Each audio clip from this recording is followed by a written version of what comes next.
The desert night was a living thing, cold, absolute, the kind of darkness that swallowed sound and made even breath feel like a violation. Captain Kira Blackwell moved through it like smoke. 4 miles from the Iraqi border, 2,300 meters from the militia compound, close enough to smell the diesel generators, close enough to hear voices carrying on the wind, close enough to die if she made a single mistake. She was 29 years old. She had been a Marine Scout sniper for 7 years. She had never missed a shot that mattered. Tonight would be different. Lieutenant Owen Garrett moved beside her, her spotter, her partner, the man who had saved her life in Kandahar and never let her forget it. 6'2", lean, with a kind of calm that made everyone around him steadier. They'd been working together for 4 years, long enough to communicate with glances, long enough to trust without question, long enough that some people at Lejeune whispered about whether they were more than partners. They were, but that was classified in its own way. Range to target? Owen's voice was barely a whisper, less than a breath, just shaped air that only she could hear. 1,800 meters, wind 3 knots east, temperature dropping, 11 degrees Celsius and falling.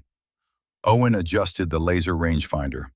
The invisible beam touched the compound. Numbers scrolled across the screen. Confirmation. Mark the cache, east building, second window from the north corner. Kira steadied the laser designator, a device that looked like a rifle scope mounted on a tripod. Pointed at a target, pulled the trigger. An invisible infrared beam painted the building. Aircraft 10 miles away would see it like a spotlight. Precision munitions would follow. Simple, clean, effective. She pulled the trigger. The beam was invisible to the naked eye, but the militia inside had night vision, Chinese-made. Cheap, effective enough. They saw it. Owen saw them first. Movement, fast, tactical, too coordinated to be random. Kira, we're burned. They made the laser. She killed the beam. Too late. Voices in the compound, shouting, not panic, orders, commands. These weren't farmers with AKs. These were trained fighters who knew exactly what a laser designator meant. Owen was already moving. Fall back, now, I'll cover. Owen, we move together. Kira, go. The first rounds hit 15 seconds later. They came from the north, 3 shooters, maybe 4. Suppressed weapons but not silent. The crack of supersonic bullets splitting air. Rock fragments exploding where the rounds impacted. Owen returned fire. Controlled bursts, 3-round groups, buying time. Kira ran. 20 meters, 30, toward the ravine they'd identified as their emergency extraction point. She heard Owen behind her, running, reloading. Then she heard him stop. She turned. Owen was down, not covering, down. Kira's training said, run. Her mission said, complete the objective. Her order said, never compromise yourself for a fallen operative. She ran toward him anyway. He was on his back, 3 hits, center mass. The plates had caught 2. The third had found the gap under his arm, the place where body armor didn't cover because you needed to move your arms. Blood, dark, spreading. Kira. His voice was wrong, wet, bubbling, lung shot, maybe liver, maybe both. She dragged him, 185 pounds of gear and man, into the ravine, behind cover, rounds snapping overhead. She pulled her medkit, combat gauze, the kind soaked in clotting agent. She packed the wound, hard. Owen screamed. She kept packing. Stay with me. Medevac's coming. Owen's hand caught her wrist, weak. Kira, listen. Save your breath, you're going home. Listen to me. Blood on his teeth, red foam at his lips. The laser, they saw us. They'll always see us. Owen, promise me something. His eyes were locked on hers. Green eyes, the kind that look gray in low light. Stay dark, forever. Don't let them see you. Promise me you'll never be seen again. You're not dying. Promise me. Rounds impacted closer. The militia was flanking. 2 minutes, maybe 3, then they'd be overrun. Owen's hand tightened. Surprising strength for a dying man. Promise. I promise.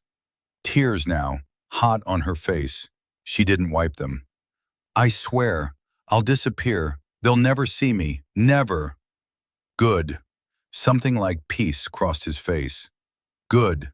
Now go. Run. A cough. More blood. I'll buy you time. Owen, I can carry. You can't. We both know it. Go. That's an order, Captain. She hesitated. 1 second. 2. His hand pushed her, weak but insistent. Go. Kira ran. Behind her, Owen fired his sidearm. Slow, methodical. Each shot buying her seconds.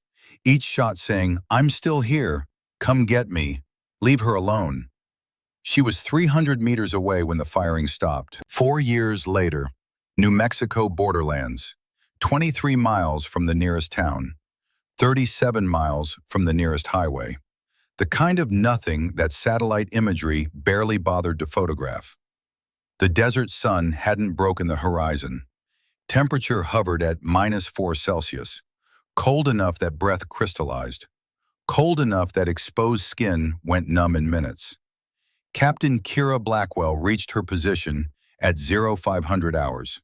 She had been moving for 6 hours through darkness so complete that stars provided the only navigation. No night vision, no GPS that could be tracked or intercepted. Just her eyes adjusted to dark after 60 minutes of sitting motionless. And the terrain map she had memorized 3 weeks earlier in a windowless room 2,000 miles away. The ridge she had chosen offered 360-degree observation of the valley below. Behind her, sand and rock stretching 20 kilometers to the nearest road. To the east, the oasis the patrol would approach in 72 hours. West, the abandoned compound that was officially their objective. North, the Badlands where militia groups moved supplies through cave systems that predated modern surveying. She knew every feature, every rock formation, every depression where rainwater collected once or twice a year. She had studied satellite imagery until she could draw this landscape from memory. Until she could predict where shadows would fall at every hour. Until she understood the terrain better than people who had lived here their entire lives. Now she had to become part of it. The hide took 4 hours to construct. She dug 18 inches down, collapsible entrenching tool, almost silent against sand that was still cold and compact from the night. The excavated material went into sandbags she had carried in her pack, arranged around the position to create a berm that would break her silhouette. Behind the position, a natural rock formation provided structural support and thermal camouflage. By the time the sun rose, that rock would heat to nearly the same temperature as her body. Thermal imaging would see 1 warm signature, not 2. She backed the hide with camouflage netting, then spent another hour gathering local sediment, sand from 50 meters north, dirt from 100 meters east, small rocks from the formation behind her. She dusted everything, blending manufactured materials with natural surroundings until even she had difficulty distinguishing where the hide ended and the desert began. Water. She had brought 16 liters in multiple bladders, 8 liters at the primary position, 8 more she had cached in 4 locations during her approach march, buried in waterproof containers marked with GPS coordinates she had memorized and then deleted. If the primary position was compromised, she would have fallback supplies. Planning wasn't about best-case scenarios. It was about surviving when everything went wrong. The rifle was already zeroed, but she tested anyway. At sunrise, when the first thermal currents began rising, and the light was still low enough that muzzle flash would be difficult to see, she fired 3 rounds. 1 at 600 meters, 1 at 740, 1 at 800. Rock faces she had selected carefully, targets that would show impact clearly but wouldn't hold marks long. The first round struck exactly where she aimed, 62 centimeters high and 15 centimeters right of point of aim. Elevation and windage corrections made. The second shot hit center. The third shot hit center. She buried the brass casings in 3 separate locations, each hole dug to 60 centimeters depth, deep enough that casual searches wouldn't find them, deep enough that wind wouldn't expose them. Then came the stillness. People who hadn't done this work didn't understand what stillness meant. They thought it meant sitting quietly, maybe not moving much.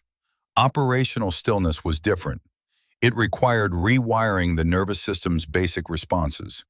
Her body wanted to shift position every 20 minutes, wanted to stretch muscles that cramped from maintaining the same posture, wanted to scratch itches that crawled across her skin like insects. Her mind wanted to wander, to think about anything except the task, to escape the crushing boredom of watching empty desert where nothing moved except heat shimmer and the occasional bird. She denied all of it. Every 2 hours, she allowed herself a position shift, minimal movement, just enough to prevent permanent damage. She had learned that lesson the hard way during training, when a candidate had remained so motionless for so long that he developed compartment syndrome in his left leg. They had evacuated him. He never returned to the program. The Observer Program. Classified above top secret. Compartmented into cells so isolated that most observers never met each other.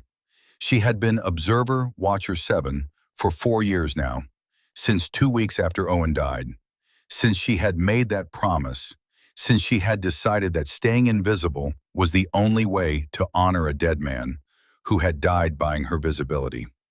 Day -1 was about learning the desert's rhythms. Wind patterns changed with temperature. Morning brought steady currents from the east. Afternoon created unpredictable gusts as superheated air rose and cooler air rushed in. Evening brought stillness or winds from the west as the temperature gradient reversed. She watched heat shimmer, learned how it bent light, how it created false images on the horizon, how it could make a man at 800 meters appear to float above the ground. She watched birds, learned which species were native and which were passing through, learned their flight patterns, their alarm calls, the way they reacted to predators, to weather changes, to the presence of humans they couldn't see but somehow sensed. She watched the way sand moved. Wind created patterns, dunes that shifted overnight, ripples that flowed like water. But human passage created different patterns, compression marks, displacement that didn't match natural angles, disturbances that persisted longer than wind-driven changes. By the end of day -1, she could read this landscape the way people read books. She knew what belonged and what didn't, what was natural and what was intrusion. She was ready. Day 0 began 3 hours before dawn. She had slept in 4-hour blocks, never more, never less. Longer than 4 hours and alertness suffered. Shorter and exhaustion accumulated. 4 hours was the balance. 4 hours had kept her alive for 4 years. She prepared her kit, rifle cleaned and oiled, scope lenses wiped with anti-fog solution, ammunition checked, 20 rounds in the magazine, 1 in the chamber, 40 more in reserve. She wouldn't need half that. She never did. But preparation wasn't about what you needed. It was about what you couldn't predict. Protein bars. She hated them. They tasted like cardboard mixed with artificial sweetener and disappointment. But they provided calories without requiring cooking, without creating smells, without generating waste that needed disposal. She ate half a bar, drank exactly 400 milliliters of water, waited 30 minutes for digestion, urinated into a bottle that she would empty later. This was the reality nobody talked about. The training montages skipped it. The legends didn't mention it. But this was 90% of being an observer, managing biological functions, enduring discomfort that would break most people, accepting that glory and recognition were antithetical to survival. The patrol appeared on the horizon at 0845, exactly 15 minutes ahead of schedule. 11 personnel in diamond formation, moving with good discipline through terrain that offered minimal cover. She tracked them through her scope, magnification set to 12 power, enough to identify individuals, not enough to create tunnel vision. The point man was young, maybe 25. He favored his right side, carried his rifle at a slight angle that suggested an old shoulder injury. Good instincts, though. He scanned constantly, checked the ground ahead for disturbances, moved with the controlled aggression of someone who understood that hesitation killed, but recklessness killed faster. Behind him, the team leader, older, mid-30s. He moved differently than the point man, less physical dominance, more situational awareness. He checked his team as often as he checked the terrain, made hand signals that were crisp and clear. This was someone who had read the manuals and then forgotten them, absorbed the lessons into instinct. She zoomed in slightly on his vest. Name tape read, Staff Sergeant Thorne Holloway. First deployment to this sector according to the briefing she had received. But not first deployment overall. He had the bearing of someone who had seen combat, who knew what mistakes looked like just before they killed people. Good. Good leaders kept their people alive. Her job was easier when leaders were competent. The rest of the team matched standard composition. Corporal Nate Brennan carrying the heavy weapon, an M249 squad automatic weapon that he handled with casual competence. Specialist Marcus Dalton serving as medic, slightly smaller than the others, moved with the careful precision of someone who knew he would be needed when things went wrong. 7 others whose names she didn't know, whose faces she memorized anyway. Young men mostly. One woman carrying a radio that marked her as communications specialist. All of them sweating despite the early hour. All of them breathing harder than their physical condition warranted because the heat here was a presence. A weight. A pressure that exhausted you just by existing. They reached the oasis at 0940. 30 minutes behind her prediction, but still within acceptable parameters. The oasis was barely worthy of the name, just a seep spring that created a patch of dampness 50 meters across. Enough moisture to support some struggling vegetation. Enough to make water accessible if you dug down 2 feet. But in this desert, water was life. Water meant patrols stopped. Water meant they established perimeter, filled canteens, relaxed by fractions they didn't notice. Water meant vulnerability. Through her scope, Kira watched Holloway establish security.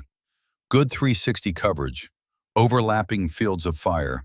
He put Brennan with the SAW in a position that could cover the most likely approach vectors. Put the point man on elevated ground with good sightlines. This was textbook small unit tactics, executed with precision that suggested regular training and strong NCO leadership. But textbook wasn't the same as adaptive. Predictable patterns were exploitable patterns, and 600 meters to her south, she had been watching 3 men establish their own positions for the last 40 minutes. She had spotted them through pattern recognition. The birds had given them away first. A pair of ravens that should have been roosting in the relative cool of morning had instead taken flight, circling, calling alarm. Birds didn't do that without reason. Then she had seen the heat shimmer move wrong, against the wind instead of with it. A thermal disturbance that suggested warm bodies in a location that should have been empty rock. Then sand falling at the wrong angle. Wind didn't create those patterns, but a boot-scuffing rock did, dislodging particles that created signatures that persisted. She had found them. 3 positions triangulated for crossfire. Classic ambush setup. 1 primary shooter, 1 secondary, 1 overwatcher who would coordinate timing and call corrections. They were good, very good. Former military probably. Men who had learned these skills in uniform and then used them for purposes the uniform wouldn't have authorized. The militia groups in this region were a strange mixture. Some were ideological extremists who believed the federal government was tyrannical. Others were opportunists who had found that guns and willingness to use them could carve out small kingdoms in empty places. Most were something in between. She didn't judge them. Judgment wasn't her job. Her job was mathematics, range, wind, elevation, probability. Her job was keeping Holloway's patrol alive despite ambushes they didn't know existed. The primary shooter was settling in now. She could see him clearly at this distance, prone behind a rock formation that provided perfect cover and perfect shooting angle. His rifle was a Dragunov, Soviet-era design, still reliable, still accurate at the ranges he would be shooting. He wore a sand-colored schmog that blended perfectly with terrain. His breathing was controlled, trained. He was sighting in on Nate Brennan, who stood exposed near the water, rifle slung while he worked the filtration pump. Kira ran calculations. Range to shooter, 612 meters. Laser rangefinder. Invisible pulse of infrared light that traveled there and back in microseconds. Wind, 3 knots from the west. She felt it on her face, watched dust devils spinning in the distance, checked the mirage in her scope, the way heat shimmer danced and bent. Calculated wind speed at various points along the bullet's path.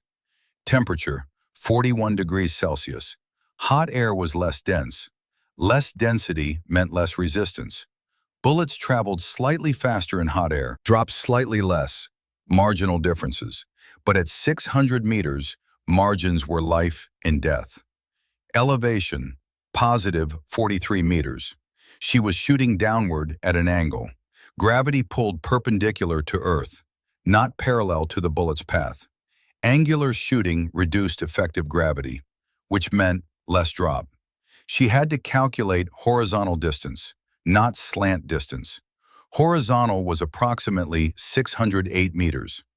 Bullet drop at 608 meters with .308 Winchester 175 grain match-grade ammunition in 41-degree heat with the ballistic coefficient of her specific load, 81 centimeters. Wind drift at 3 knots across 608 meters, 15 centimeters right. She adjusted her scope. 8 clicks up for elevation, 2 clicks right for windage. Each click was 1/4 minute of angle. 4 clicks equaled 1 minute. 1 minute equaled approximately 1 inch at 100 yards. The mathematics were precise. The execution had to be more precise. Her finger found the trigger. She controlled her breathing. 4 counts in, hold. 4 counts out. Her heartbeat slowed. Training and biochemistry working together. She fired between heartbeats. In the space where the pulse wasn't pushing blood through her body, wasn't creating micro-movements that would disturb the rifle. She waited for the wind to pause, watched the mirage steady, felt the momentary stillness. She squeezed. The rifle's report was suppressed, reduced to a sound like hands clapping once, sharp but not overwhelming. The suppressor didn't make the rifle silent. That was movie nonsense. But it reduced the signature enough that direction became uncertain. Distance became hard to judge. And then the wind gusted. Pure coincidence. A sudden blast that swept across the dunes and created a sound like distant thunder. A roar that swallowed the shot completely. 612 meters away, the militia shooter's rifle jerked violently. The bullet had struck the receiver, not the man. She had aimed for the weapon deliberately, center mass of the rifle's action, where the bolt carrier and chamber met. The round punched through metal, shattered internal mechanisms, rendered the weapon inoperable. The man scrambled backward, confused, terrified. He looked at his rifle, destroyed in his hands, looked at the sky, checking for drones, looked at the rocks around him, searching for the source of fire that had somehow reached him from nowhere. He saw nothing. He signaled his partners and withdrew, moving fast, abandoning the ambush, because a fighter with no rifle was just a target.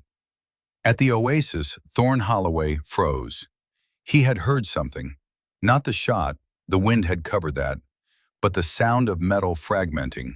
Sharp, distinct, wrong. "Weapons up," he ordered. "Possible contact."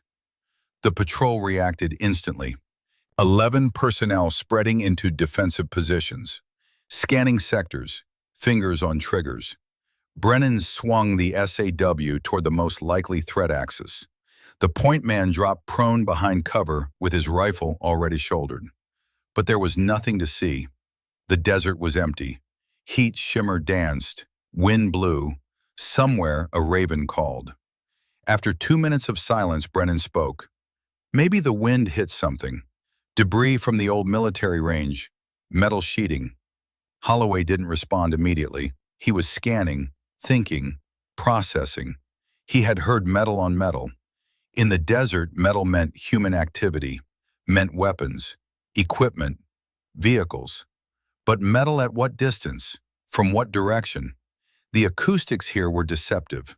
Sound bounced off rock formations, bent around temperature gradients, created false impressions of origin and range. "Stay sharp," he finally said. "We move in 5. They finished the water break with weapons ready, but no attack came. When they moved out, their formation was tighter, their alertness heightened. Holloway kept checking his 6, kept scanning the ridge lines. He knew something had happened. He just didn't know what. Kira watched them go. She didn't move from her position. Movement after a shot was dangerous. It created disturbance. Better to remain absolutely still. Let the moment pass. Let questions fade into uncertainty. Nate Brennan was alive because she had fired. He didn't know that, would never know that. He would go home in 6 months, marry his fiancée, Lila, start a family, live a life that had been seconds away from ending. His children would exist because of a shot he never heard. She thought about Owen. She thought about him often, but especially at moments like this. Moments when the mission succeeded and nobody knew. When invisibility purchased survival and recognition would have meant failure. Lieutenant Owen Garrett, her spotter, her partner. Her fiancé, though, that had been against regulations, and they had kept it quiet. 29 years old when he died. 4 years ago now. 4 years that felt like both yesterday and a lifetime. Iraq. Border region. Different desert, but same mission. Same mathematics.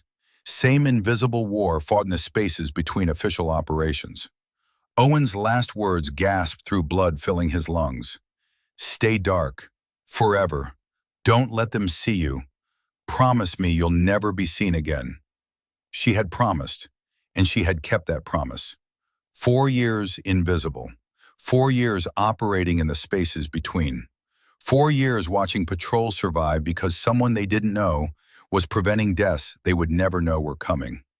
Some people might call it penance. Some might call it dedication. She called it keeping a promise to a man who had loved her enough to die so she could live. The sun climbed toward its apex. Temperature rose from 41 to 43 to 45 degrees. The rock behind her position absorbed heat. By noon, it would be too hot to touch. But it also radiated heat that matched her body temperature. Thermal imaging would see uniform warmth. No human signature emerging from background. She drank 400 milliliters of water, ate half a protein bar, maintained hydration and nutrition at levels that would sustain cognitive function without creating excess waste. The hours passed. She watched the patrol move northeast toward the compound, watched them navigate terrain that looked flat but was actually rippled with subtle elevations and depressions that would be invisible until you were on top of them. Watched Holloway make good decisions and a few mediocre ones and no catastrophically bad ones. They would make it. Today they would make it. That was enough. 12 kilometers southeast, in a cave system that worked through bedrock like blood vessels through tissue, a man named Rashid studied maps by flashlight. The maps were hand-drawn, updated constantly, marked with observations accumulated over 18 months of operations in this region. 18 months of watching federal patrols move through territory his group controlled. 18 months of calculated harassment. Not enough to trigger overwhelming response, but enough to make every patrol expensive, to exact the kind of steady toll that eroded political will over time. But lately the mathematics had changed. Sector 7 showed anomalous survival rates. Patrols that should have taken casualties returned intact.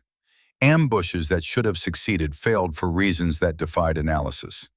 6 separate operations over 6 months. All failures, some catastrophic. That rifle destroyed at the Oasis had belonged to Ahmed, one of his best shooters, a man with 12 kills to his credit, a man who knew his craft. Someone had shot the rifle out of his hands from a distance Ahmed couldn't even estimate. Shot it without Ahmed ever seeing muzzle flash, without hearing report, without any indication of shooter's position. Ghost sniper, Rashid said quietly. His second-in-command looked up from weapon maintenance. A younger man named Fayed. Federal Special Operations? Perhaps, but their Special Operations units operate in teams. Forward observers, spotters, security elements. This is one person, one exceptionally skilled person who operates entirely alone. How do you know it's one person? Rashid pointed to the map, to marked positions where inexplicable events had occurred. The angles. If you calculate backward from the effects we've observed, all the shots originate from positions within a narrow corridor. One person moving between prepared positions. One person with extraordinary patience and skill. Fayed frowned. No one is that good. Someone is. And to fight someone that good, I need someone equally exceptional. He had made the call 7 days ago, shortly after the Oasis incident. The man he had contacted was legendary in certain circles. A specialist who understood that hunting hunters required specific skills most snipers never developed. His name was Victor Rurik, and he was already here. Victor Rurik had arrived at 1400 hours, driving a civilian pickup truck that looked like 1,000 other vehicles in the region. He was 52 but moved like someone younger. Lean, gray-blonde hair cut short, eyes that scanned constantly but without apparent effort. The relaxed alertness of someone who had spent decades in environments where inattention meant death. Rashid met him a mile from the cave entrance. They spoke in English, the common language of soldiers who had learned their craft in multiple countries under multiple flags. You said you had a problem, Victor said without preamble. Federal ghost sniper operating alone, extremely skilled.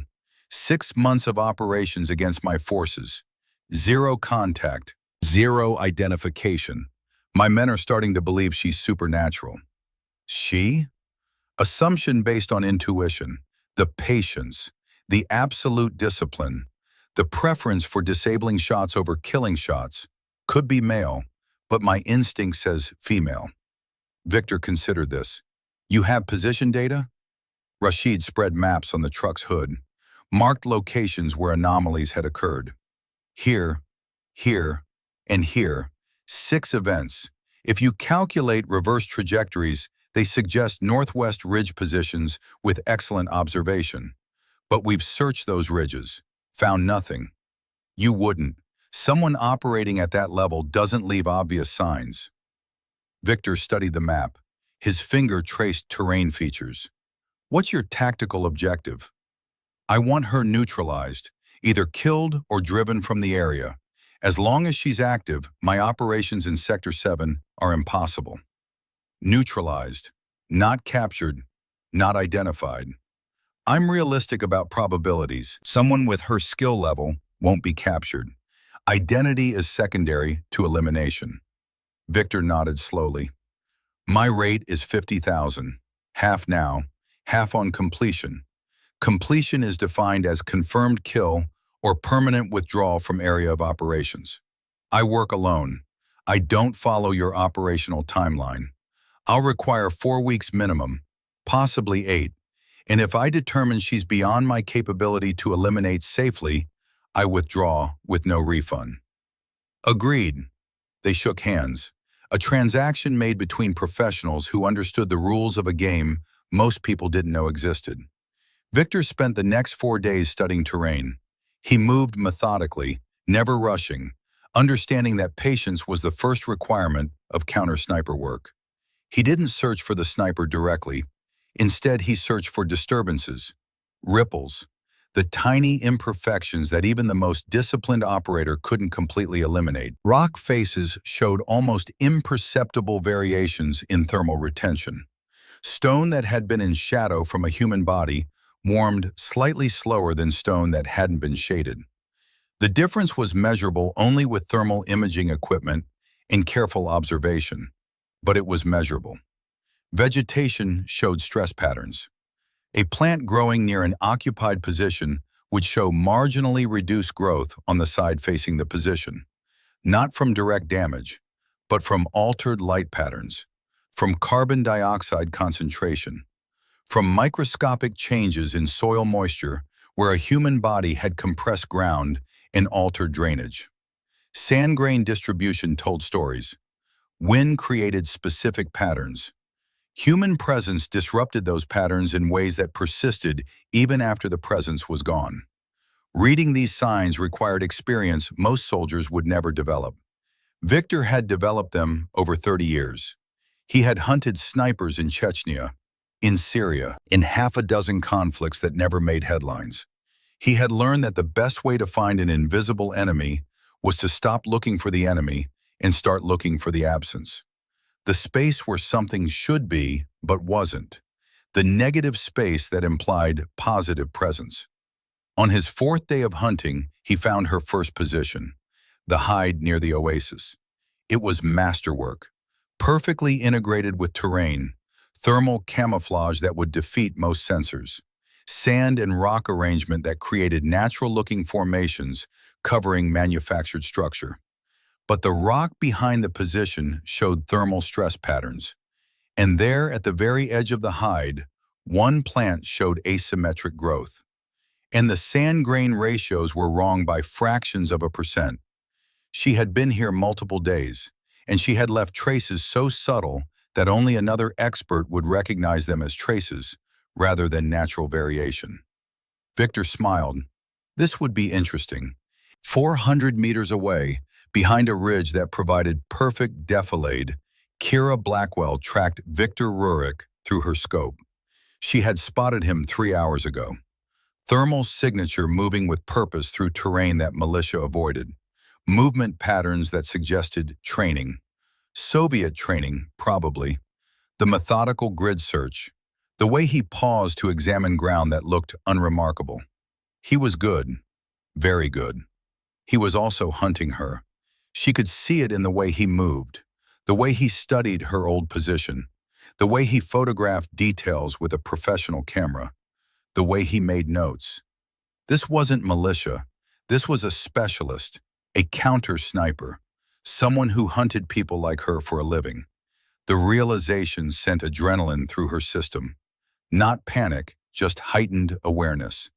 The body's way of saying, this is different, this is dangerous, this requires your full attention. 4 years invisible, 4 years unopposed, and now someone who could see her, someone actively searching. She watched him through her scope for another hour, watched him complete his examination of her old hide, watched him take GPS coordinates, watched him finally withdraw. He never looked in her direction, never gave any indication that he suspected secondary positions, never revealed whether he knew she was currently watching him. But the way he moved said he assumed she was. The way he kept to cover, the way he never silhouetted himself against skyline, the way he made himself a difficult target even when he thought no one was watching. Professional to professional, predator recognizing predator. When he disappeared below the ridgeline, Kira allowed herself one slow breath. Then she settled back into absolute stillness. The mission timeline was 11 more days. Staff Sergeant Thorne Holloway's patrol had nearly 2 weeks of operations in this sector. 2 weeks where they would face ambushes they didn't know were planned. 2 weeks where she would be the only thing standing between them and casualty statistics. 2 weeks where she would have to remain invisible while being actively hunted by someone who specialized in making the invisible visible. The mathematics had just become exponentially more complex, but the mission remained the same. Keep them alive, stay invisible, Honor the promise she had made to a dead man who had bought her life with his own. She thought about Owen, about Iraq, about his last words. Promise me you'll never be seen again. She had promised, but now someone was looking, really looking, with skills that matched or exceeded her own. The question wasn't whether she could stay invisible. The question was whether staying invisible mattered more than completing the mission. Whether Owen's dying wish was more important than Nate Brennan going home to Lila, than Marcus Dalton raising Grace, than Thorne Holloway seeing Emma and Sophie grow up. She didn't have an answer yet, but she had 11 days to find one. The sun climbed higher, the temperature rose, the desert shimmered with heat that bent light and created illusions. And in a hide that was invisible to everyone except one Russian specialist who had spent 4 days learning to see what shouldn't be seen, Captain Kira Blackwell kept watch over men who didn't know she existed, kept promises to the dead while protecting the living, remained invisible while making sure others remained visible enough to go home. This was why she had joined the Observer program. This was the promise she kept every day. And tomorrow would bring new threats, new decisions, new questions about whether invisibility was worth the cost. But today, 11 men were alive. Today, one militia ambush had failed. Today, the mission continued. Today, that was enough. Day +4 arrived with a sky the color of old brass. Kira had been in position for 7 days total, 4 days of pre-positioning, 3 days of active overwatch. Her body was starting to catalog the costs. The left knee had swollen to twice normal size. Bursitis from maintaining prone position hour after hour. The joint was hot to touch, angry, demanding rest she couldn't provide. Her right shoulder had locked into sustained spasm. The muscles between scapula and spine felt like knotted rope. She could still aim, still fire, still perform, but every movement sent pain signals her brain had to consciously suppress. Water consumption was on schedule. 8 liters from primary position depleted. She had retrieved 1 4-liter cache during a careful night movement 2 days ago. Current inventory, 6 liters. Mission timeline remaining, 10 days. The mathematics were uncomfortable but manageable. 0.6 liters per day, enough to maintain cognitive function, not enough to prevent cumulative dehydration. By day 14, she would be operating at diminished capacity. But the patrol would extract on day 14. She could last. Staff Sergeant Thorne Holloway's patrol had been active in sector for 3 days. They had completed 2 sweeps of the northern Badlands, 1 reconnaissance of the abandoned compound, 0 casualties, 0 incidents. Because Kira had prevented 4 separate contact situations they would never know had existed. A hasty militia observation post on day 2. She had fired 1 round through their radio equipment. They had withdrawn thinking equipment failure had compromised their position. A pressure plate IED on day 3.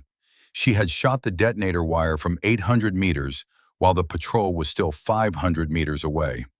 The militia had returned that night to find their device inoperable. She had watched them dig it up and leave, confused, defeated.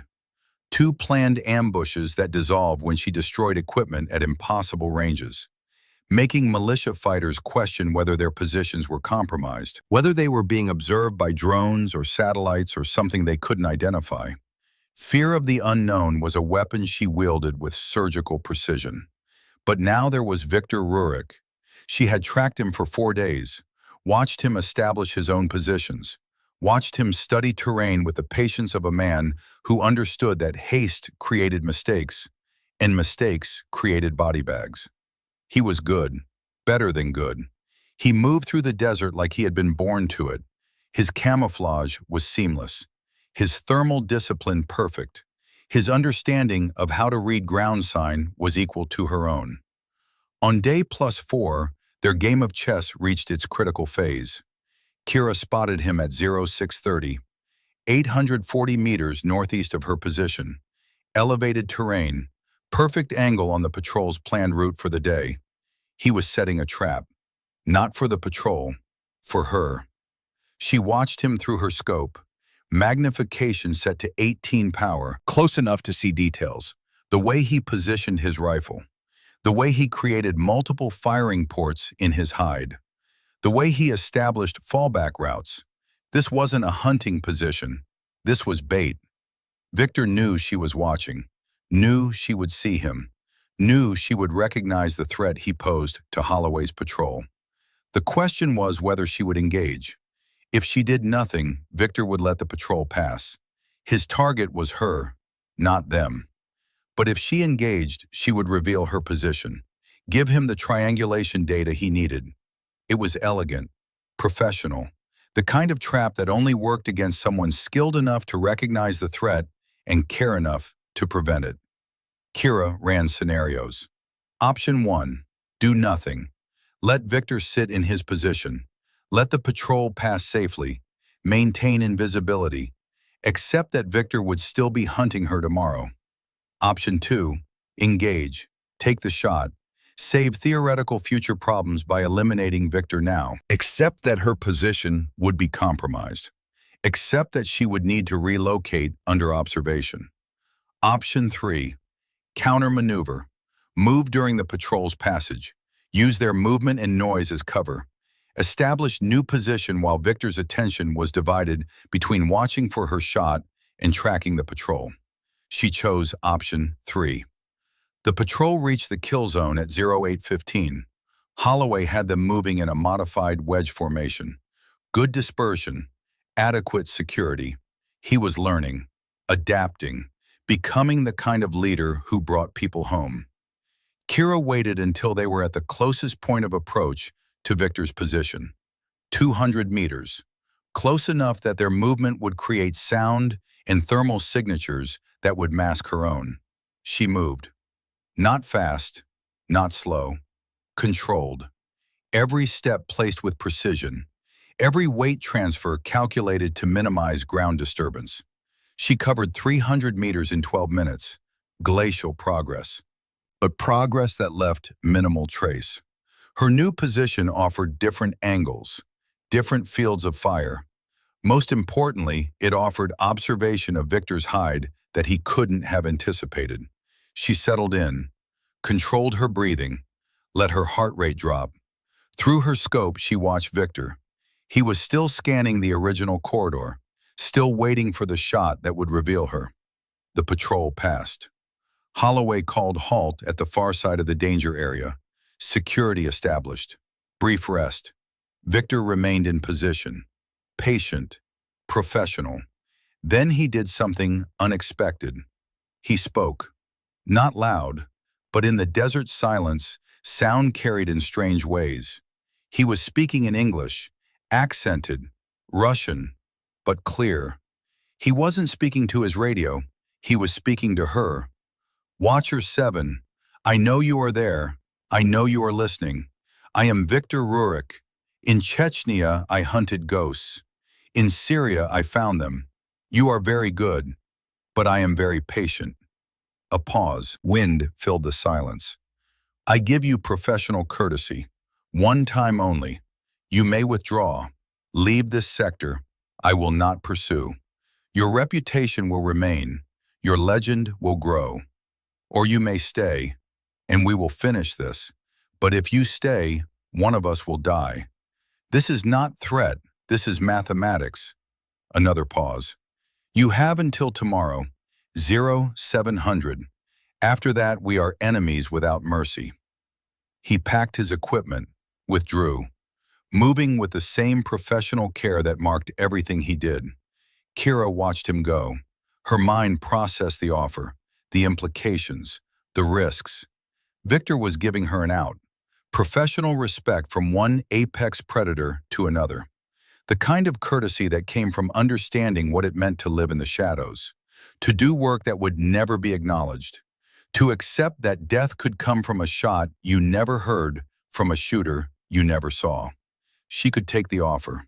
Request extraction.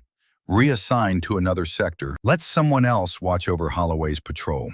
Standard protocols supported that decision. When an observer's cover was compromised, extraction was mandatory.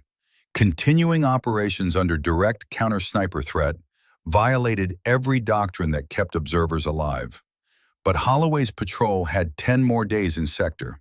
Historical casualty projections for this area without Overwatch: 2.3 KIA per 14-day rotation. 2 to 3 men would die if she left. She thought about Owen, about Iraq, about his promise: stay dark forever. But Owen had also taught her something else, something he had lived by even as he died buying her time to escape. The mission came before everything, before safety, before protocol, before promises to dead men. She keyed her emergency radio, encrypted frequency, only one receiving station. Control, Watcher 7, situation report, counter-sniper threat confirmed, request guidance. The response took 3 minutes, long enough that she knew the decision was being elevated. Discussed, calculated. Watcher 7, Control, you are authorized for immediate extraction. Mission parameters exceeded. Abort authorization granted. Repeat, extraction authorized.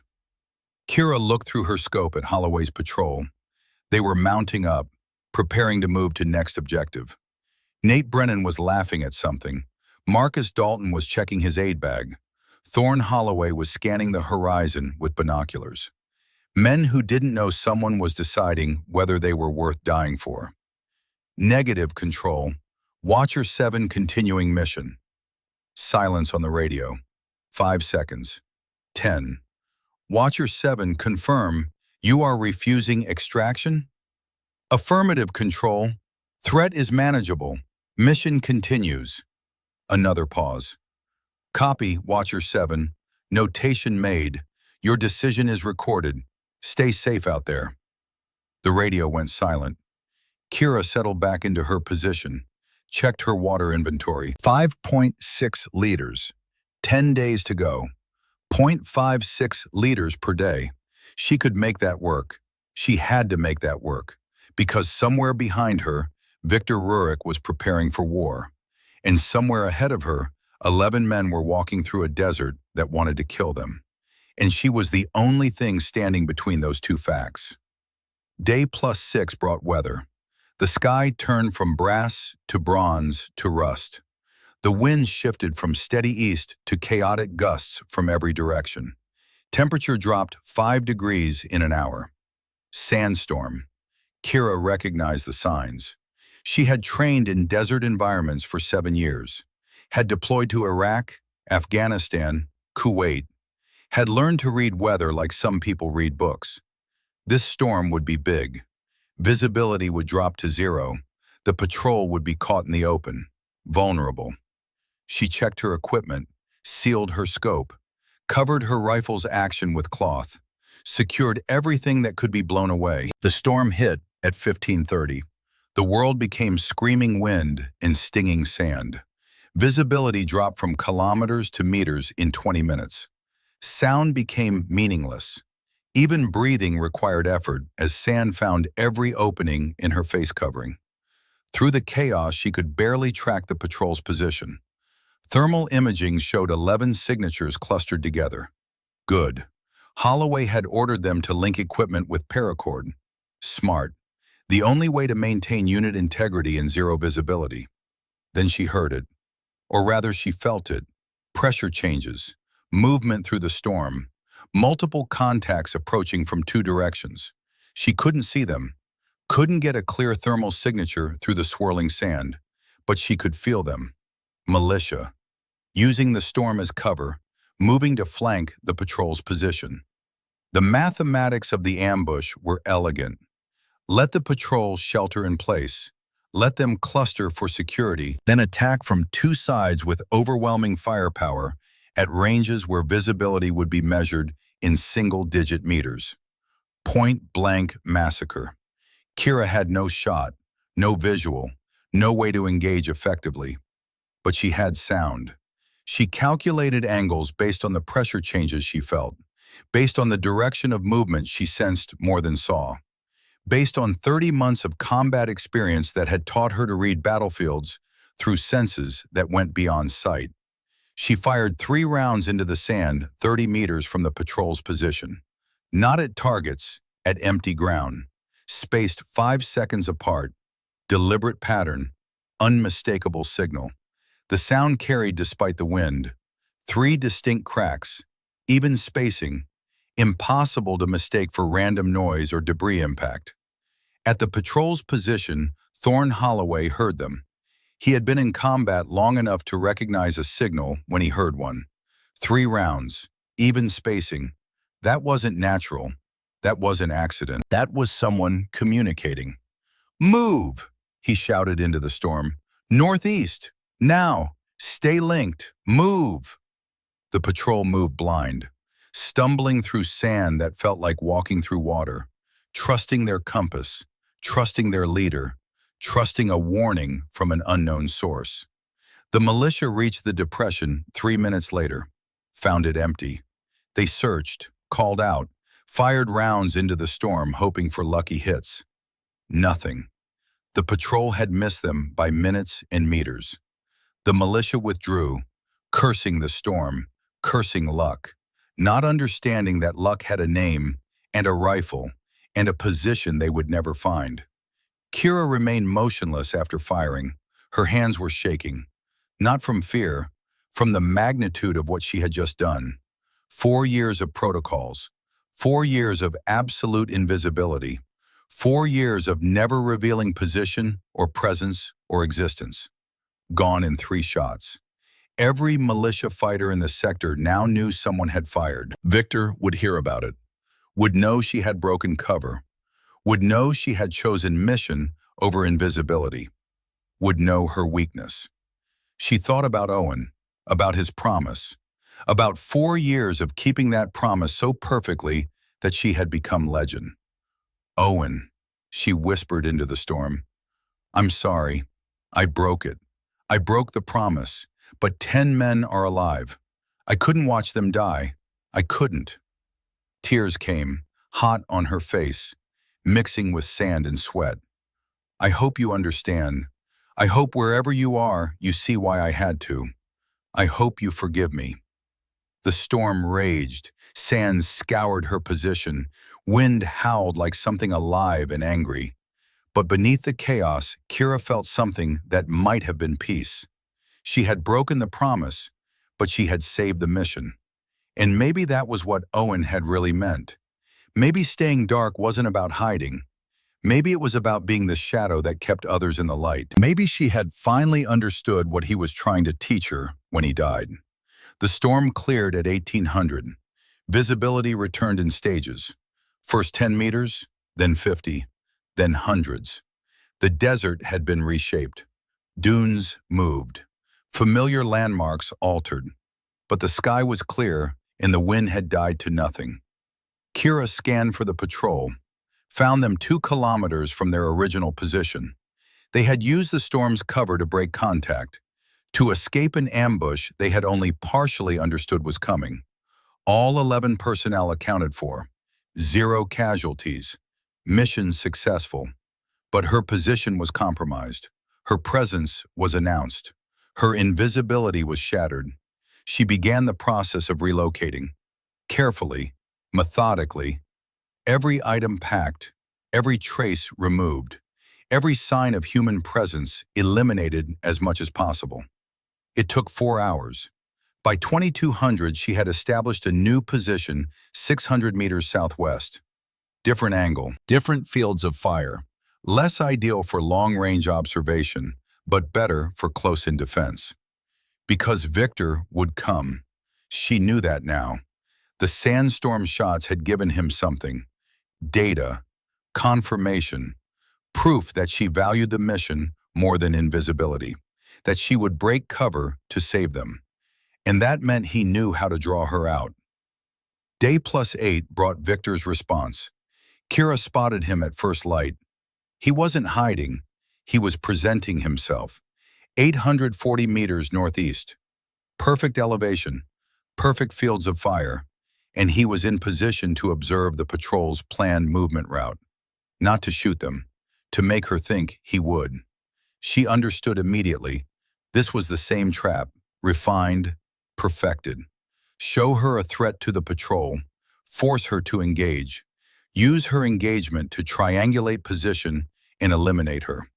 But knowing it was a trap didn't change the calculus. If she did nothing and Victor decided to engage the patrol, she would have failed her mission. If she engaged Victor, she would expose her position. Catch 22. She watched him for 2 hours. He never wavered, never relaxed, just maintained perfect position with perfect discipline. Professional, respecting professional. Then the patrol appeared. Right on schedule, moving through the valley toward objectives only their headquarters knew. Holloway had them in good formation. Wide dispersion, adequate security. They had learned, grown, become harder to kill, because someone had been teaching them, not with words, with survival. Victor shifted slightly, adjusting his rifle, tracking the patrol through his scope. Was he preparing to fire, or was he preparing for her shot? Kira couldn't know, but she couldn't risk it. She settled into her scope, calculated range, wind, elevation. 840 meters, 3 knots west, temperature 39 degrees, uphill angle. Difficult shot, not impossible. Her finger touched the trigger. Then Victor did something extraordinary. He waved. Just a small movement, one hand raised, palm out, universal gesture of acknowledgement. Then he stood, full exposure, 6 feet tall against the ridgeline, making himself a target, deliberately, completely. He spoke, loud enough that his voice carried across the distance. Watcher 7, you see me, I see you, we both see patrol. But today, no one dies. Today, I give respect. Tomorrow we finish this. But today, they pass safely. You have my word. He shouldered his rifle, turned, walked away. No hurry, no fear. Just a man keeping a promise to an enemy he respected. Kira watched him disappear below the ridgeline. Her mind struggled to process what had just happened. Victor was a professional, a killer, someone paid to hunt and eliminate threats like her. But he had just let the patrol pass, had given his word, had honored some code that existed above contracts and money and mission objectives. Some understanding between warriors that transcended nations and causes and paychecks. It was the strangest act of respect she had ever witnessed. And it told her something important about Victor Rurik. He wasn't here just for money. He was here for something else. Something about honor and completion and facing an equal opponent. This wasn't a hunt. This was a duel. And duels had rules. Day +10 arrived with temperatures that pushed 45 degrees by noon. Kira's water situation had become critical. She had 2 liters remaining. 4 days until extraction. Half a liter per day. Bare minimum for survival. Her lips were split and bleeding. Her tongue was swollen. Her urine had been dark brown the last time she had managed to produce any, 6 hours ago. Cognitive function was starting to slip. She caught herself making calculation errors, simple arithmetic requiring conscious effort. That was bad. That was the beginning of serious deterioration. But the mission timeline was 4 days. 96 more hours of coverage and the patrol would extract. She could last 96 hours. She had lasted through worse. The patrol was moving to their final objectives. Sweeps of the northern caves, then extraction from the valley floor where helicopters would collect them. Standard, predictable, safe. Except Victor was still hunting. She spotted him at 1400, 580 meters from the extraction point. Elevated position, perfect angle on where Holloway would naturally establish final security. Victor was preparing for endgame. Not a trap this time, a final confrontation. One shot, one opportunity. Whoever fired first and hit would walk away. The other would die. Simple, clean, honorable in its brutality. Kira studied his position through her scope. He had excellent cover, perfect thermal background, multiple escape routes. If she engaged, her hit probability was maybe 40% with her degraded equipment and diminished physical condition. His return fire probability would be 80%, maybe 90. One shot to save Holloway, then Victor would kill her. Those were the odds. Those were the stakes. She thought about extraction, about radioing for immediate pickup, about surviving to operate another day, about all the future patrols she could protect if she preserved herself now. Then she thought about Emma and Sophie Holloway, about daughters who deserved their father, about Jennifer who deserved her husband, about Nate who deserved to marry Lila, about Marcus who deserved to raise Grace. The choice wasn't really a choice. It had never been a choice. The choice had been made 4 years ago when Owen died. She was simply honoring it now. She checked her rifle one final time, cleaned the action, checked the ammunition, videos the scope zero as much as possible with her improvised repairs. She would get one shot. It had to count. Day plus 12 brought the final pieces into position. Rashid had assembled his remaining fighters, 14 men, veterans of a dozen engagements, armed with weapons that ranged from Cold War surplus to modern military hardware acquired through channels no one discussed. They were planning a final assault on Holloway's patrol. 3-direction attack, overwhelming firepower, close-range execution.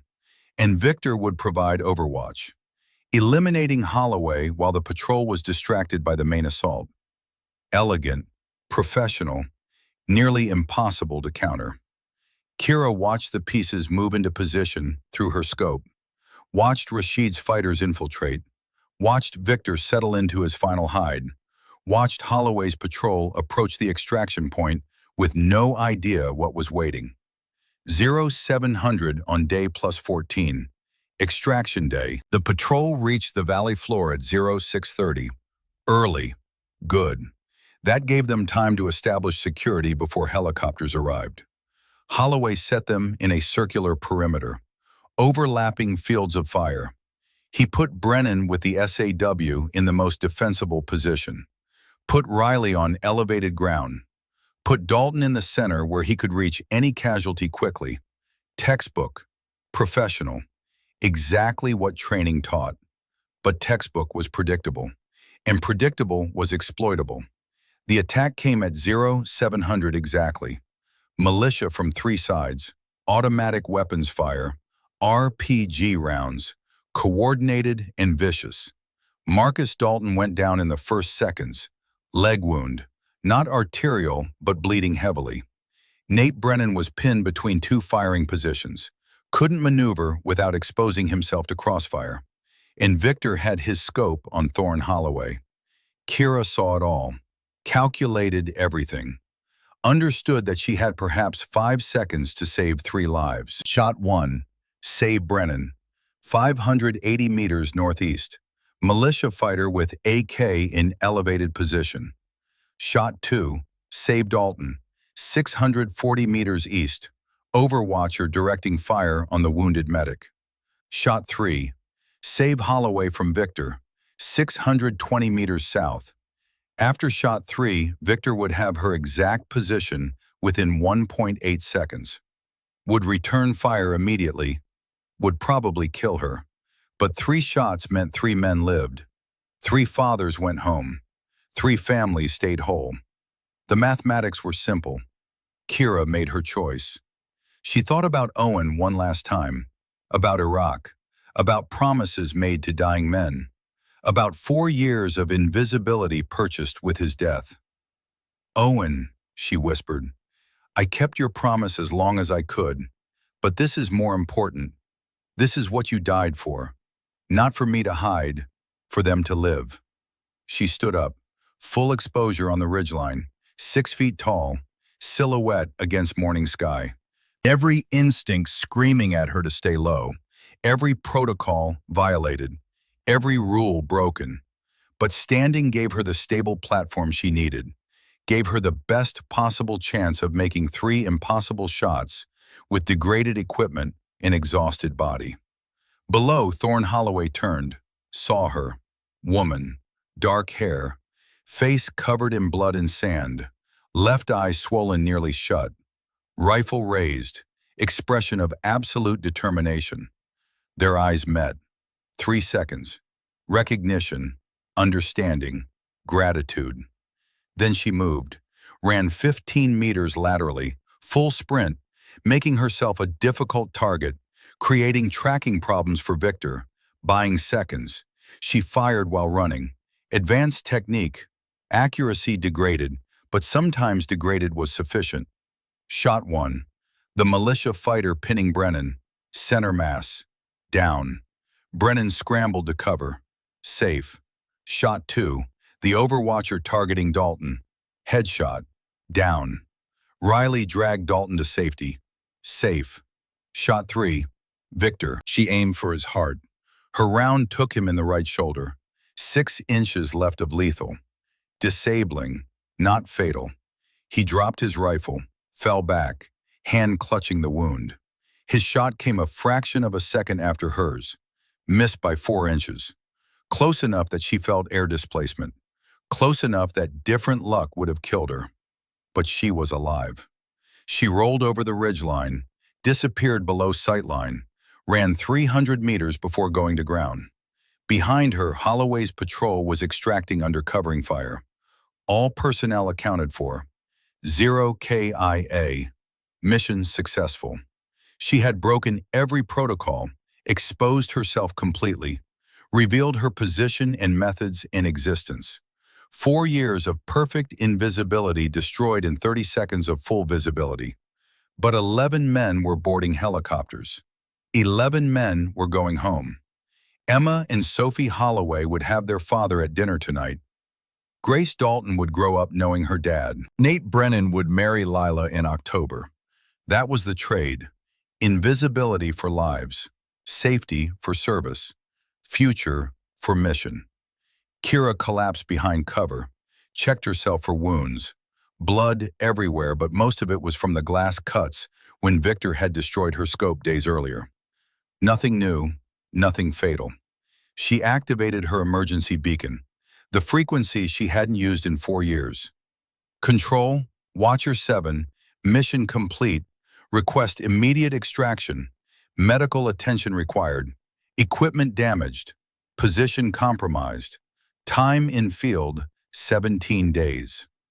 The response came from a voice she had never heard, classified frequency, special access channel.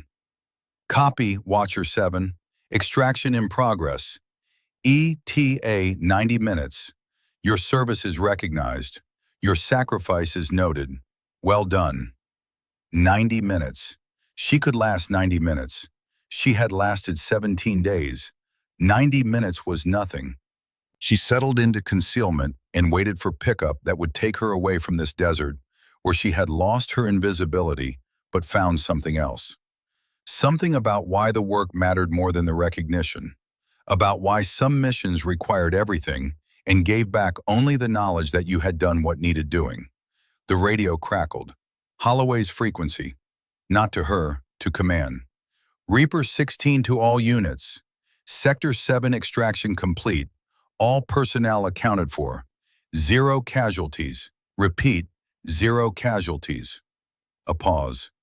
Command copies 0 casualties. Outstanding work, Reaper 16.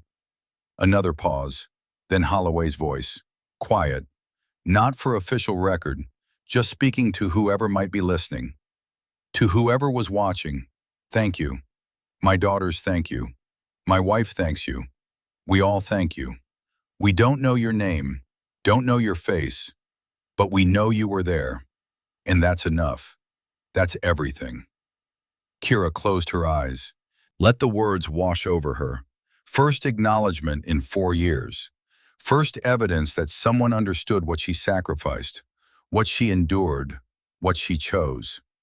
You're welcome, Sergeant, she whispered to the empty desert. You're welcome. The sun climbed toward its apex. Temperature rose. The desert shimmered with heat. And somewhere in a hide that was invisible to everyone, except one Russian specialist who had spent days learning to see what shouldn't be seen. Captain Kira Blackwell waited for extraction. This was why she had stayed, why she had broken Owen's promise, why she would do it all again. Because being invisible didn't mean hiding. It meant being the shadow that kept others in the light. The helicopter came in low and fast, black, unmarked, the kind that didn't officially exist. Kira heard it before she saw it, the distinctive thump of rotors cutting through superheated air. She popped smoke, green, the designated extraction color for observers who had completed mission parameters. The aircraft touched down for exactly 43 seconds, long enough for her to stumble aboard, long enough for the crew chief to pull her inside, not long enough for anyone watching to get a clear visual or accurate coordinates. Then they were up and away, banking hard, staying low, using terrain masking to break line of sight with anyone who might have been observing. Kira collapsed against the bulkhead. Every muscle in her body was screaming. 17 days of sustained operations. 17 days of minimal food and water. 17 days of psychological pressure that would break most people by day 3. The crew chief was checking her vitals. Blood pressure, pulse, temperature. He spoke into his headset, numbers and medical terminology. His face was professionally neutral, but his eyes showed concern. "Ma'am, you're severely dehydrated. Core temperature is 39.2. We're starting an IV now." Kira felt the needle slide into her arm, cool saline flooding her system, her body accepting it like desert sand accepting rain. "The patrol," she managed. "Holloway's team, confirm extraction." The crew chief listened to his headset, nodded. "All personnel accounted for. 0 casualties. They're inbound to base now. You did good, ma'am." Kira closed her eyes, let herself feel it. Relief, satisfaction, the bone-deep exhaustion that came after a mission where everything had gone right, despite everything that could have gone wrong. There was a counter-sniper, Russian, Viktor Rurik. He was wounded, not killed. Make sure that's in my report. The crew chief made a note. "Copy that, ma'am." The helicopter carved through desert sky, heading toward a destination Kira couldn't see and wouldn't be told until arrival. That was protocol. Observers didn't know where they were going until they were already there. Operational security. Always operational security. She thought about Victor, about their strange duel, about the respect he had shown, the honor, the final engagement where he could have killed Holloway but hadn't, where he had warned her, given her a chance. Some warriors understood that the fight itself mattered more than the outcome, that how you fought defined you more than whether you won. Victor was one of those warriors. She hoped he survived his wound, hoped they would never meet again, hoped that if they did, it would be as something other than enemies. The helicopter flew on. Kira drifted in and out of consciousness, the IV drip mixing with exhaustion and relief to create a fog where thoughts came and went without pattern. She dreamed of Owen, of Iraq, of his last words. But this time in the dream he was smiling. "You kept the promise," he said, "just not the way I meant it." "I broke it," she replied. "I let them see me." "No, you let them live. That's what I really meant. Stay dark so they can stay in the light. You figured it out. Finally. Owen, I miss you." "I know, but you're doing what I died for. You're making it matter. That's enough." The dream faded. The helicopter touched down. Hands lifted her, carried her. Medical facility, bright lights, professional voices discussing her condition. She surrendered to it. Let them work. Let herself be cared for after 17 days of caring only for others. Sleep came. Deep. Dreamless. The kind of sleep that only comes after you push past every limit and found there was nothing left to push with. When she woke, 48 hours had passed. Kira opened her eyes to white ceiling tiles, fluorescent lights, the antiseptic smell of military hospital. Her left eye was bandaged. She could feel the thickness of gauze and medical tape covering half her face. Her right eye adjusted to the light slowly. Shapes resolved into details. A private room, medical monitoring equipment, an IV still in her arm, and a man sitting in a chair beside her bed. Not medical staff, too old, too weathered, civilian clothes but military bearing. He noticed her awareness, stood, walked to the bedside. "Captain Blackwell, welcome back. I'm Dr. Hendricks, not a medical doctor, psychological evaluation. It's protocol after extended operations. How are you feeling?" Kira's voice came out as a rasp. "Like I spent 17 days in hell." Hendricks smiled. "That's accurate. You were severely dehydrated, malnourished, exhausted. You also have permanent vision loss in your left eye, 20% reduction. The glass fragments from your scope when it was destroyed. Some of the damage was too extensive to repair fully." Kira processed this. 20% vision loss. It would affect depth perception, would require retraining, would change how she operated. But she was alive, and she could adapt. The patrol? All safe, 0 casualties. They've already returned to their home base. Medical evaluated Marcus Dalton. His leg wound was clean. He'll make full recovery. You saved his life. Saved several lives, actually. That was the mission. Hendricks pulled out a tablet. Notes, observations. "I need to ask you some questions. Standard protocol. There are no wrong answers. This isn't punitive. We just need to understand your decision-making process." "All right. You were authorized for extraction on day +4. You refused. Why?" Kira considered the question. How to explain something that was simultaneously simple and complex? The patrol had 10 days remaining in sector. Historical casualty projections for that area without Overwatch are 2.3 KIA per rotation. If I extracted, 2 to 3 men would die. The mathematics were clear. But you were under direct counter-sniper threat. Victor Rurik is one of the best in the world. Continuing operations under those conditions violated every doctrine we have. Doctrine is written by people who aren't in the field. I was in the field. I made the call that mission superseded protocol. Hendricks made a note. On day +10, you fired 3 warning shots during the sandstorm. That broke your operational security, announced your presence. Why? Because the patrol was about to be massacred. 14 militia fighters flanking their position. 0 visibility. No way for them to know the threat. 3 shots saved 11 lives. The cost was my invisibility. The trade was worth it. You broke the fundamental principle of observer operations. Absolute invisibility. I did. Why? Kira met his eyes. Because invisibility without purpose is just hiding.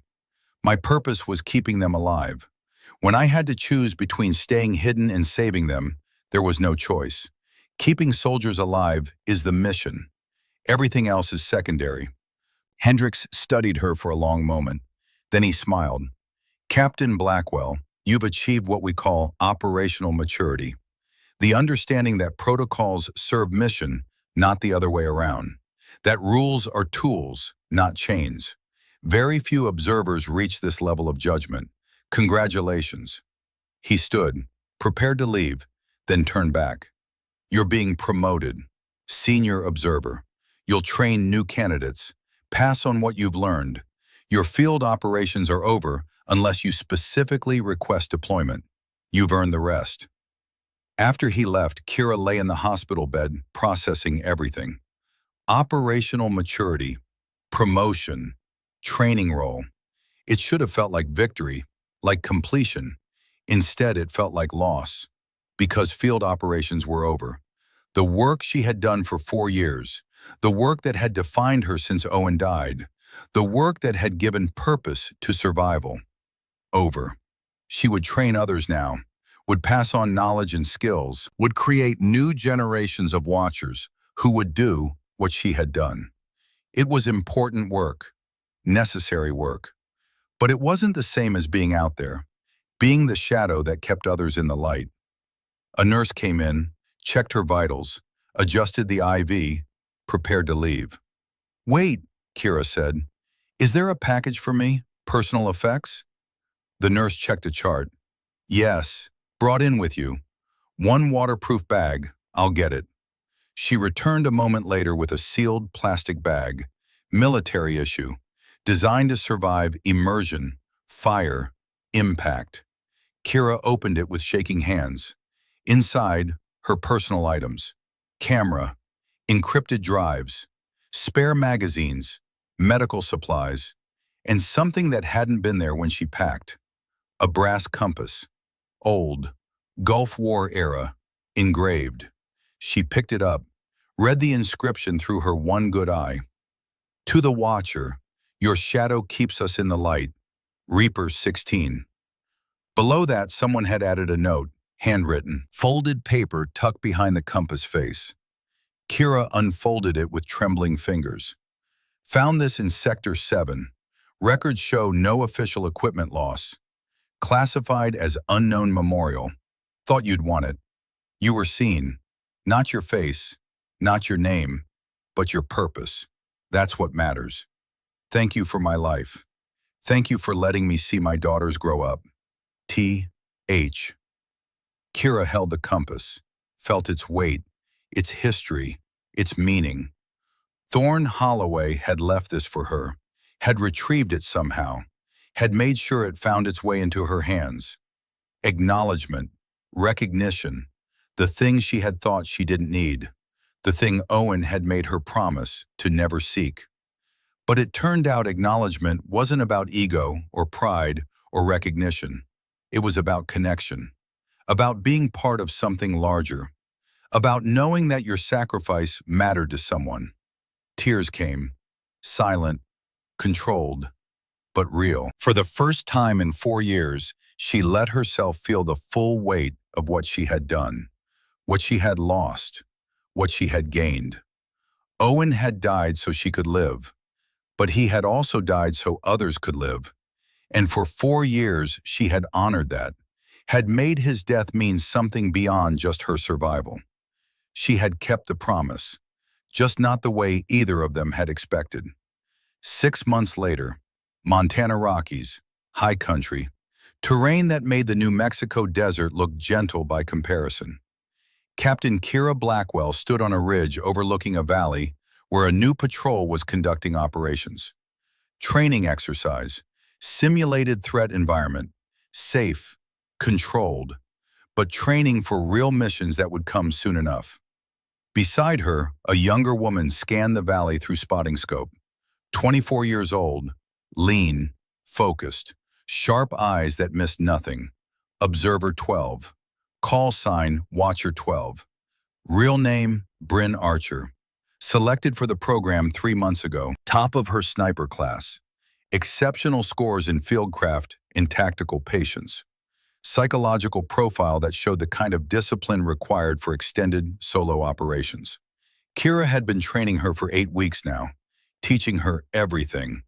The technical skills were easy: ballistics, camouflage, navigation, survival.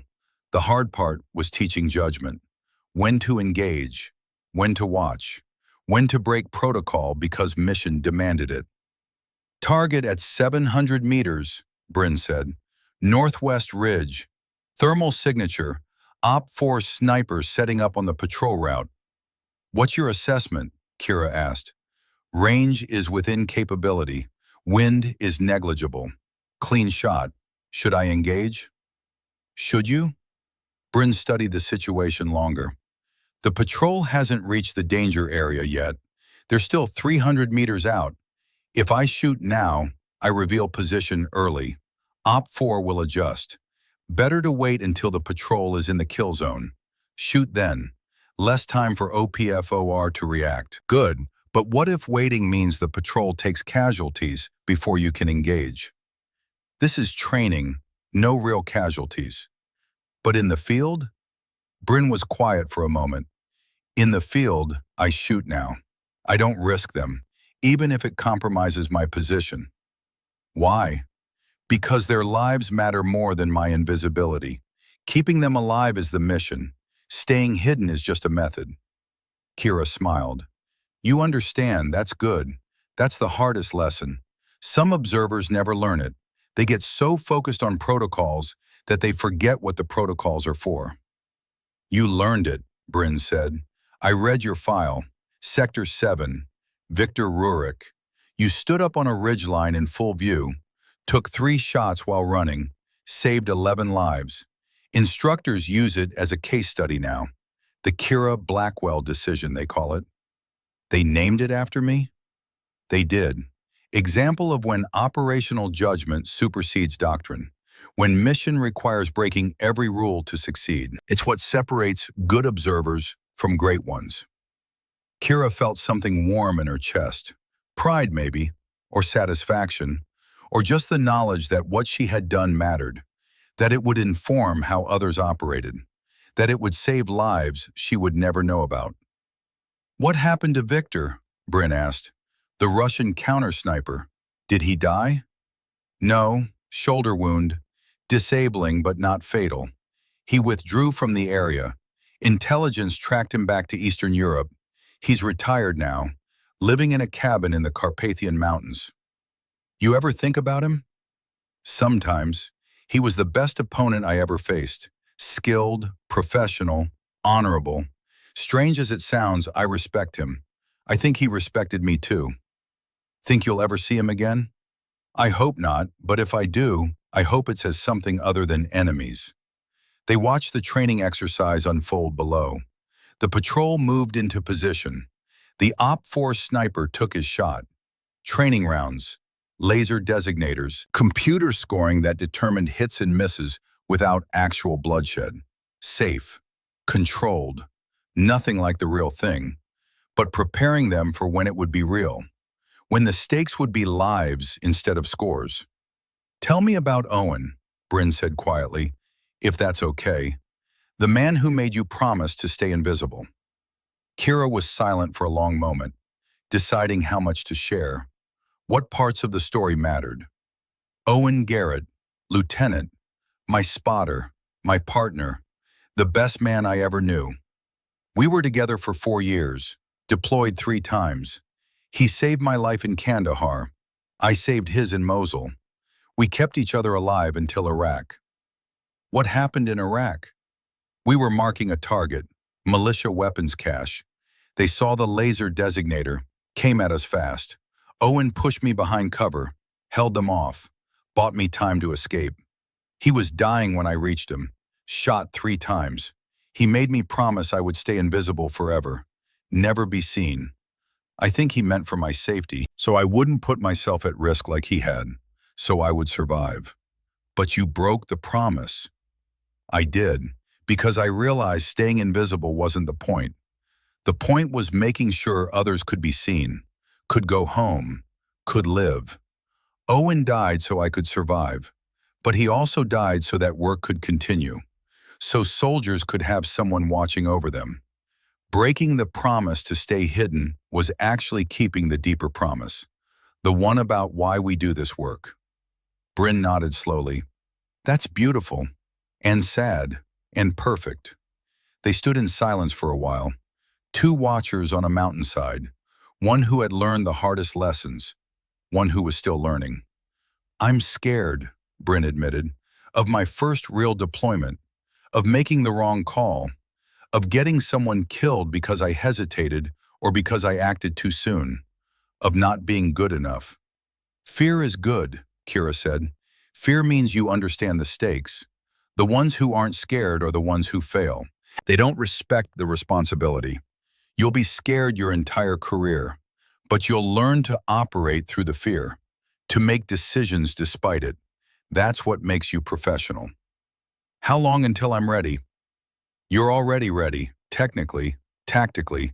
You can shoot, you can hide, you can survive. The question is whether you're ready emotionally, whether you can handle the isolation, the weight of knowing lives depend on your judgment, the loneliness of being the only one who knows what you did or didn't do. How do you handle it? You remember why you're there. You remember the faces, the families, the futures you're protecting, and you accept that acknowledgement will never come, that you'll never get thanked, that you'll die someday and maybe 3 people will know what you really did, and you decide that's enough, that the work matters more than the recognition. Bryn was quiet, processing, understanding. I think I'm ready, she said finally. I think you are too. Below them, the training exercise concluded. The patrol extracted. Scores were tallied. Lessons were identified. Everyone went home safe because it was training. But soon, it would be real. And Bryn would be out there, invisible, alone, keeping watch over soldiers who would never know she existed, just like Kira had done, just like all watchers did. 2 weeks later, Kira received a package.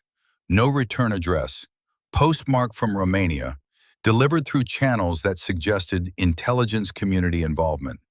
She opened it carefully, suspicious of anything that arrived through irregular means. Inside, a single photograph, professional quality, taken through a high-powered scope. The image showed Kira standing on that ridgeline in New Mexico. Full exposure, rifle raised, face clearly visible despite the blood and swelling.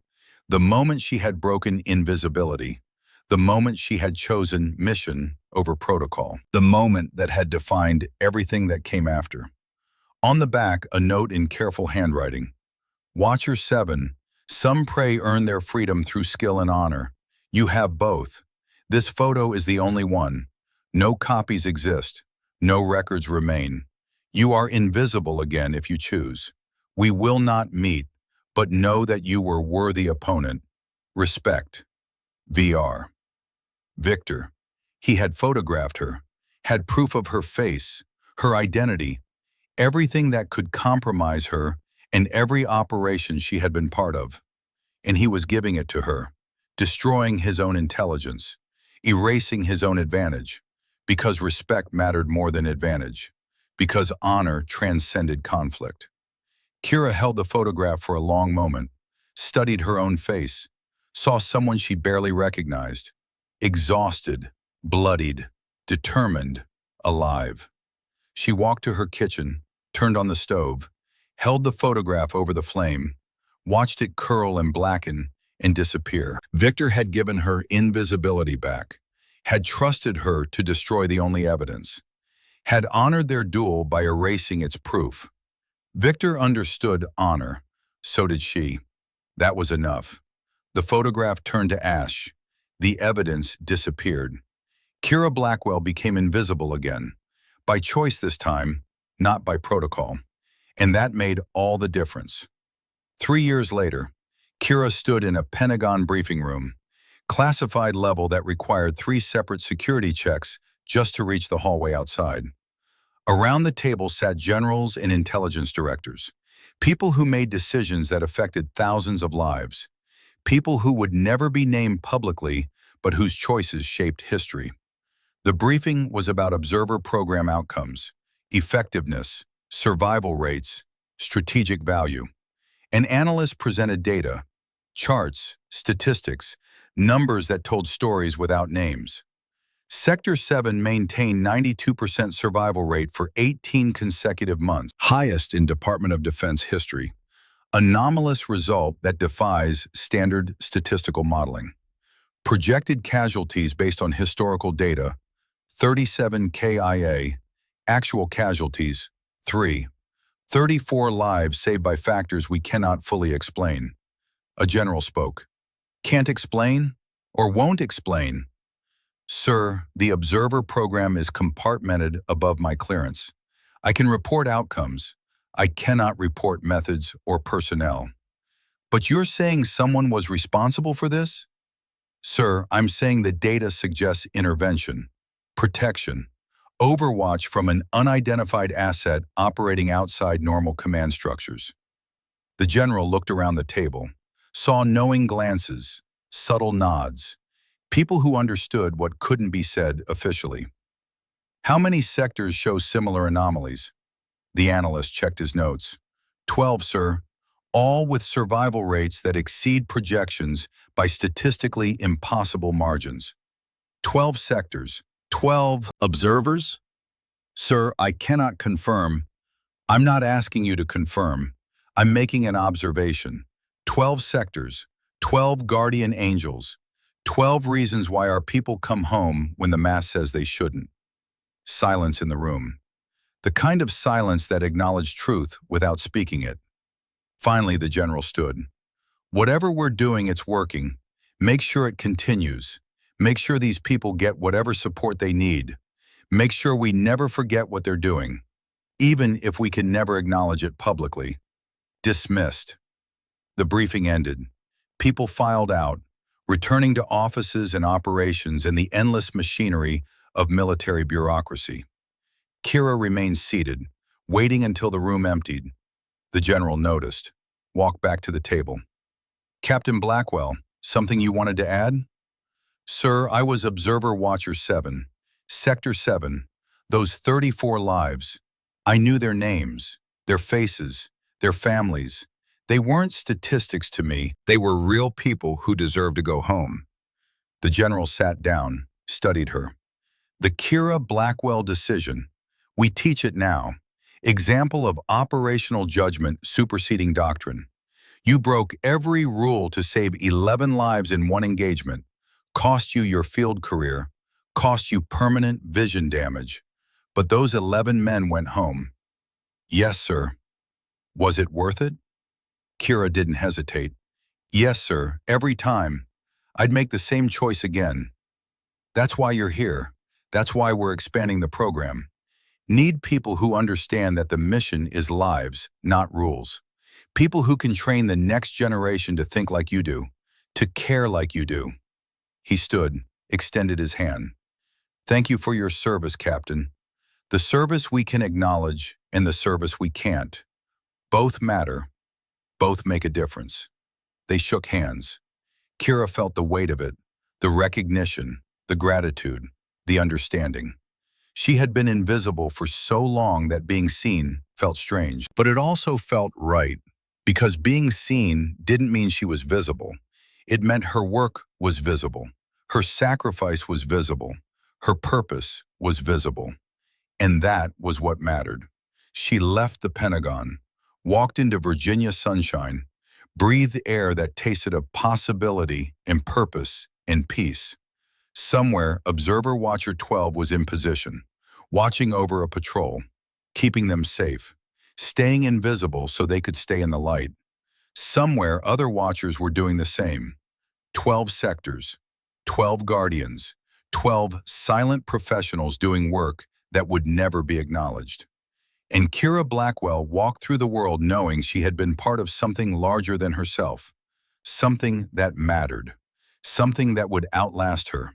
She thought about Owen, about his promise, about 4 years of absolute invisibility, about the moment she broke it to save lives. And she understood finally what he had really meant. Stay dark so they can stay in the light. Invisible not as hiding, but as service. Shadowed not as absence, but as protection. Sacrificed not as loss, but as purpose. She had kept the promise, not the words, but the spirit, the meaning, the truth beneath the dying wish. Epilogue.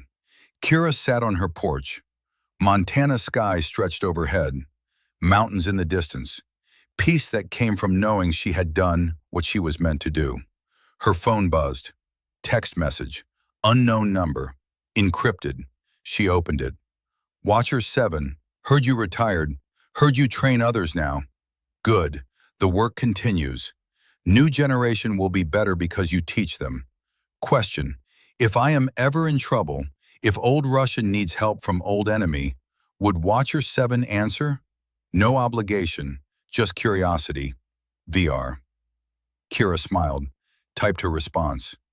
Old enemies become old friends when respect survives conflict. If you need help, call. I'll answer. KB. She sent the message, sat back, watched the sun set over mountains that had witnessed millennia of human struggle and survival and sacrifice. Somewhere, Victor Rurik read her message, smiled his own smile, added her to a mental list of people he could trust, people who understood, people who had earned respect through skill and honor and choices made under fire. Somewhere in South Carolina, Nate Brennan stood at the altar. October sunlight through stained glass. Lila in white, his best man beside him. The wedding he had almost never lived to see. Somewhere in Georgia, Marcus Dalton pushed Grace on a swing. 2 years old now, laughing, alive, growing up with a father because someone had stood on a ridge and chosen to be seen. Somewhere in California, Thorne Holloway tucked Emma and Sophie into bed, read them stories, kissed their foreheads, lived a life that had been seconds away from ending. They didn't know her name, didn't know her face, but they lived because she had existed in moments that mattered. And that was enough. That was everything. The invisible guardians, the watchers in the dark, the shadows that kept others safe. They would never be named, never be thanked, never be known, but they would always be there, silent, vigilant, eternal. Because some promises were more important than recognition. Some missions mattered more than glory. Some services required accepting that the only reward would be knowing you had done what needed doing. And for Captain Kira Blackwell, Observer Watcher 7, that was enough. That was everything. That was why she had survived when Owen died. Why she had stayed dark for 4 years.